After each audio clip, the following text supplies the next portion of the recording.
आणि जगाच्या मॅपवर आता सोलापूरची कनेक्टिव्हिटी आलेली आहे। ही मला असं वाटतं सोलापूरकरांकरता अत्यंत महत्त्वाची गोष्ट आहे। नाही असं आहे की थोडं आम्हाला त्याच्यामध्ये कठीण जाणार असलं तरी या एअरपोर्टचं एक्सपान्शन आणि बोरामणीच्या संदर्भातल्या काही अडचणी आहेत त्याचं सगळं रिजेक्ट झालेलं आहे, पण त्यातही काही मार्ग निघतो आहे का असे दोन्ही प्रयत्न आम्ही सुरू केलेले आहेत। कारण मोठं विमान उतरल्याशिवाय आपल्याला जे अंतिम ध्येय आहे ते आपल्याला त्या ठिकाणी पूर्ण करता येणार नाही।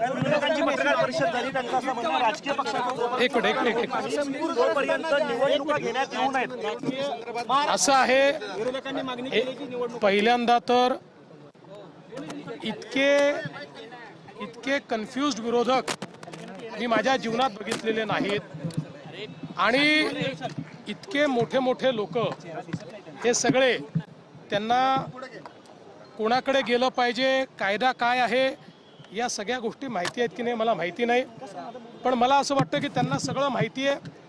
केवळ परसेप्शन क्रिएट करण्याकरता निवडणुकीत आपण हारलो तर आधीच परसेप्शन क्रिएट करण्याकरता ते करतायत। कारण काल ते राज्यामध्ये जे निवडणूक अधिकारी आहेत चोकलिंगम यांच्याकडे गेले होते। चोकलिंगम यांच्याकडे स्थानिक स्वराज्य संस्थेच्या निवडणुकीचं काहीच नाही आहे। स्थानिक स्वराज्य संस्थेच्या निवडणुकीकरता वेगळा कायदा आहे, त्यातनं स्टॅट्युटरी इलेक्शन कमिशन तयार झालेलं आहे। ते इलेक्शन कमिशन दिनेश वाघमारे यांच्या नेतृत्वात आहे, त्याच्यावर पूर्णपणे सगळा कंट्रोल हा कायद्याने त्यांना देण्यात आलेला आहे, तो राज्य सरकारचा देखील नाही।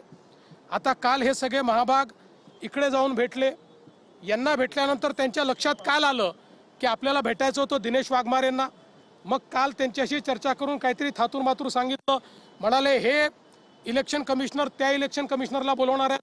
आता या इलेक्शन कमिशनरला त्या इलेक्शन कमिशनरला बोलवायचा अधिकार नाही, ह्या दोन वेगळ्या स्टॅट्युटरी बॉडीज आहेत। स्थानिक स्वराज्य संस्थांचे इलेक्शन हे ते इलेक्शन कमिशन त्या ठिकाणी कंडक्ट करतं। आता आज त्यांना भेटल्यानंतर तिथे काय मागणी करावी हे त्यांना समजलं नाही।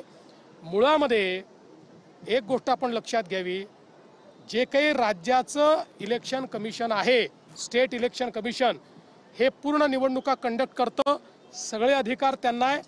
वोटर लिस्टच्या संदर्भात ते जी काही लोकसभा विधानसभेची वोटर लिस्ट आहे ती पहिल्यांदा ॲडॉप्ट करतात आणि मग सगळ्यांना त्याच्यावर ऑब्जेक्शनची संधी देतात, त्याच्यावर ॲडिशन डिलिशनची संधी देतात। या संधीच्या काळामध्ये जर यांच्याकडे काही पुरावे असतील तर ते पुरावे यांनी दिले पाहिजेत, त्याच्यामध्ये ॲडिशन डिलिशन केलं पाहिजे। हे काही करायचं नाही, कायदा समजून घ्यायचा नाही आणि केवळ नरेटिव्ह तयार करायचा प्रयत्न करतायत। आज मी तर सगळ्या कार्यक्रमांमध्ये आहे, पण मी असं ऐकलं की कोणीतरी आम्हालाही आव्हान केलं आहे, हो आमचीही सगळं सहकार्य करण्याची तयारी आहे, इलेक्शन चांगले झाले पाहिजेत, आमची तयारी आहे। वोटर लिस्टमध्ये जर काही सुधारणा करायच्या असतील आमचा पूर्ण पाठिंबा आहे, आमचं काही त्याला ना नाही आहे। आणि माझं होऊ दे ना बाबा, आमचं त्याला पूर्ण पाठिंबा आहे, आमचं काही त्याला ना नाही आहे। आणि वोटर लिस्टमध्ये काही ठिकाणी डुप्लिकेट नाव आहे, आज आहे का? गेले 10-20 वर्ष आहेत ती नावं। आम्ही अनेक वेळा ऑब्जेक्शन त्याच्यावर घेतलेलं आहे की डुप्लिकेट नावं आहेत म्हणून। त्यामुळे काहीतरी कुठलं तरी काढून हे कसं ते कसं, तुम्ही इतके वर्ष सत्तेत होता तेव्हाही तेच होतं, काही वेगळं नव्हतं।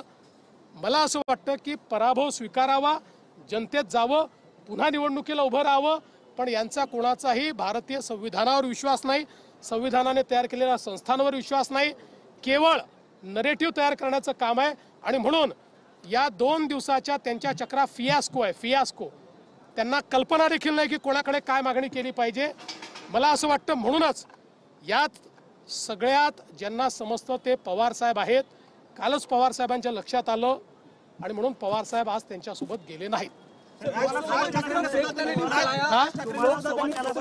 कोणालाही सोबत घेऊ द्या, असं आहे। एक मिनिट लक्षात ठेवा, कोणालाही कुठे जाता येईल, कोणी कोणाचे धरले बांधले नाही आहेत। पण तुम्हाला एक सांगतो, कोणीही कोणाही सोबत गेलं तरीही महायुतीच निवडून येणार। महायुती भक्कम आहे, महाराष्ट्राची जनता महायुतीच्या पाठीशी आहे। हा आम्हालाही माहिती आहे की आम्ही निवडून आल्यानंतर पुन्हा हे आताचे फोटो दाखवून बघा आम्ही सांगितलं होतं, बघा आम्ही सांगितलं होतं, बघा आम्ही सांगितलं होतं, वोटर लिस्टमध्ये गडबडी गडबडी गडबडी हे करणार आहेत. रडण्याची सवय आहे, पण काही हरकत नाही. सर, नक्षलवादासंदर्भात असं म्हणतात की माओवादी एवढ्या लोकांना संपेल असं वाटत नाही, त्यांचं असं म्हणणं आहे. मुख्यमंत्री जे म्हणतात त्याला शुभेच्छा देखील देतात.